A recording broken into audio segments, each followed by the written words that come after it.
Welcome back to the channel.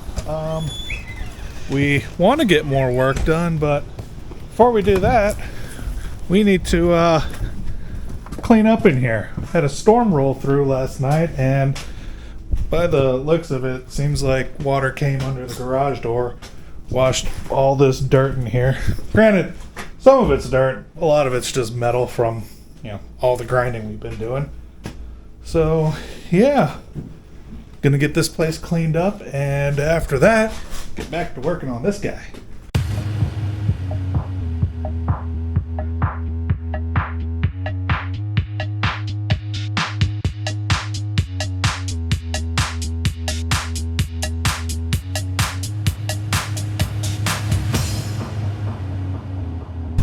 Big exciting.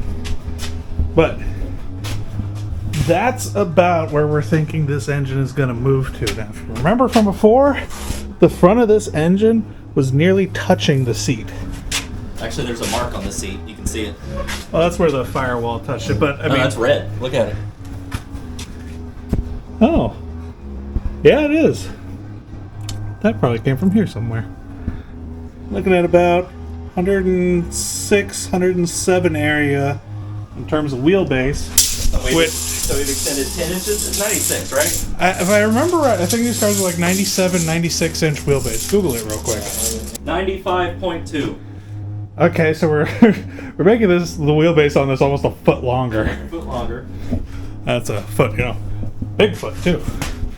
That's pretty cool.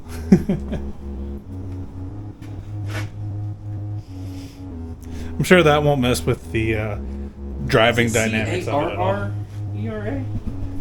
I never even 107.5.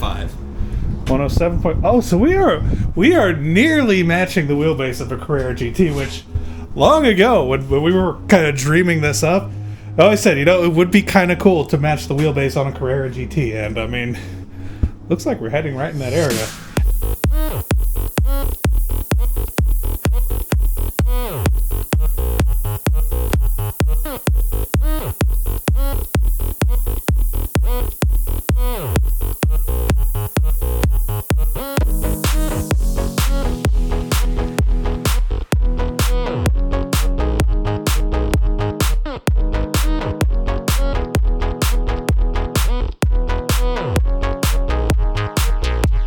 We are currently prototyping, so here we go.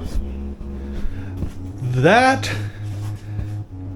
is about what we think this will look like. Now, we're using a bender, so it's not all just going to be angles. We're going to have, especially these main tubes right here, and the bottom ones, and this back here, that's actually going to be bent rather than just corners cut together like that.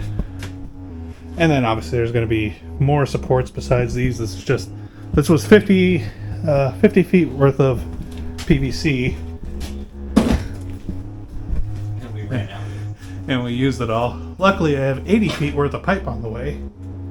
So I have a bit more of that. And also this is 3/4 inch. The pipe we're using is 1.5 inches. So gonna be a bit thicker than this. Look more substantial. But in terms of shape, I think that's going to be basically it.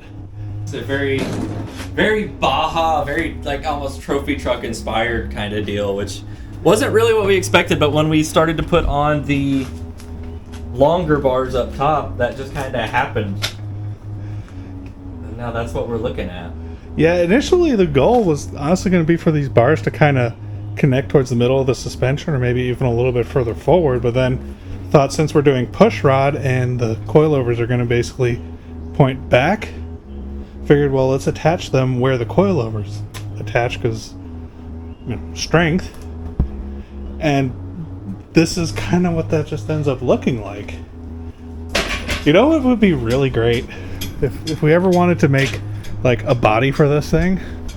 What we do is we get a truck bed off of something, and we just cut out the bottom of it, and then put the truck bed on top. So you really just have the sides of the truck bed and the tailgate. We'd have a truck. Yeah, like that's just begging for it. That would be kind of neat. Part of me would really like to do that. I love the way this is coming together. It looks so dumb, which just makes it perfect. I love the stupidity of this whole thing. Or even better, instead of a pickup truck bed, we go to the junkyard and we find like a crashed Macan or Cayenne. We cut the back. Cut the back end of an SUV. And kind of make it like shooting brake station wagon. A Porsche Boxster shooting brake. That would be pretty good. Well, there you go, guys. This is the prototype PVC. Metal should be getting here in the next couple days, and then I got a bender, got a bandsaw, got a notcher. There's no reason to hold back. We're gonna get started. Oh, one thing that's missing here that we're still going to be adding is there's going to be door bars. Now, what we're debating on is between doing 2 door bars or 3. I lean towards 3, but that may just come down to how much metal we have available. I think either would be fine. The main purpose behind them is not necessarily worrying about crashes from the side. Ideally, we're not getting in that kind of a situation. But really, it's to give a point of the frame that is higher up that ties to the front of the car. Because the issue with all these convertible cars is that all the rigidity from front to rear all has to be carried through the floor. That's why these are usually way more heavy duty than they would be on a car with a solid roof. So since we're missing a lot of that, and we don't want all of this to just be tied through these guys, gonna do bars from here and probably tie them right here into the door after all this is done. Not sure, we'll cross that road when we get there. After a whole week of delays, our metal finally arrived at the shop where we get our metal from. So, just got to get the old bus started up. I'm going to head out and grab that.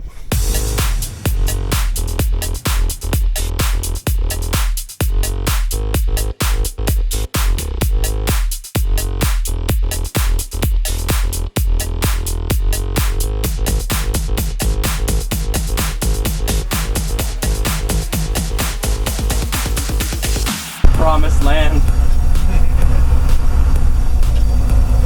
We're not ashamed to admit how much of our cars and this bus and everything we do comes from Harbor Freight. Here we go. This is the tube steel and then some, hopefully, for what's going to make up the whole build of the car, really. Minus the suspension bits. That's going to be out of something else. But all of this, here, this is all in 1.5 chromoly 095 wall. So I think for a car as light as ours, that should be plenty strong. But we got the tube, and then we got our it's going to serve as our bending and notching station. Got the good old affordable bender. Just went ahead and welded it to that piece of plate that I messed up. And then got a cheapy Amazon notcher, which, you know, I'm sure it'll do fine. Not concerned at all.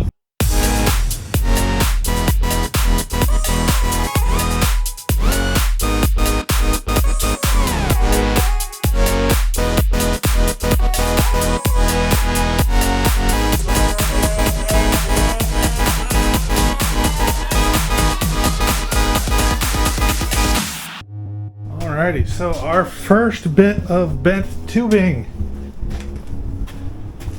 You can see that's actually looks a bit wider than initially envisioned. At least for where the top bar is.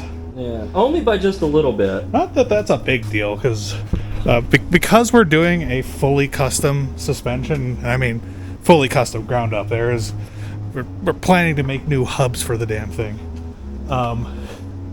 But because we're going to that extent, how all this lines up right now isn't necessarily all that important, because the suspension we're going to design for it is going to be designed around what this ends up looking like. So we'll be able to compensate for it. And I mean, it's a toy car, not real. It's not a professional race car. It's a toy race car.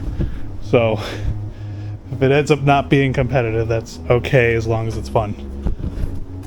But dude, I love the way that line, just that go from the top of the bar. Got this nice single hoop. Goes all the way there again, so we'll have to cut this, notch them. We have that on the table out there as well. I am really pleased with how this turned out. This is, he said he's bent stuff before. This is my first time ever doing any kind of bending. First time working with that bender that I bought. And I mean, this is by far the most complex bend that's going to go into any of this. Every single other bar only has one bend. There might be some that have two. And if they have two, it's honestly just going to be for aesthetics. Because your lower frame, it's only going to have one bend. The upper frame bar, only going to have one bend. And they're going to go straight into that bar. So, yeah, this is the biggest, most difficult part out of the way. Hey guys, I forgot to record an outro on the camera, so here's a little preview of something that'll be coming up in the next video. We're going to try to stay ahead of the videos in terms of work. That way if we run into another supply issue, hopefully there won't be a lag in content. If you want to stay more up to date on what we've got going on, we do regularly post to our Instagram, and we have a Discord server where you're welcome to come chat. Links in the description. Anyways, as always, we hope you're enjoying the direction of this build. If you do, give us a thumbs up, share it with your friends, subscribe for more. We'll see you in the next one.